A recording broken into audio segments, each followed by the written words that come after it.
Alright, today I am going to try Smith's Log Smokehouse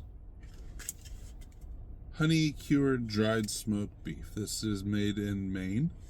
I picked it up when I was up there recently, and it says it has a bold taste, deep flavor.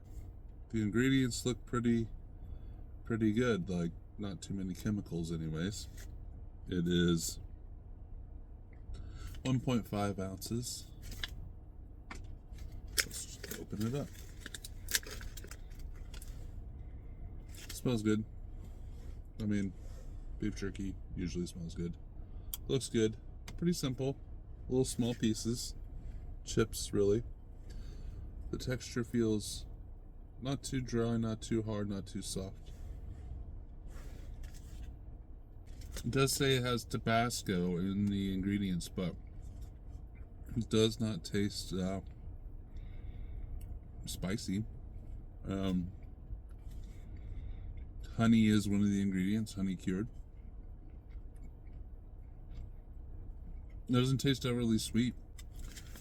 I say that it's a very good, simple beef jerky. I would buy it again for sure. The texture's good.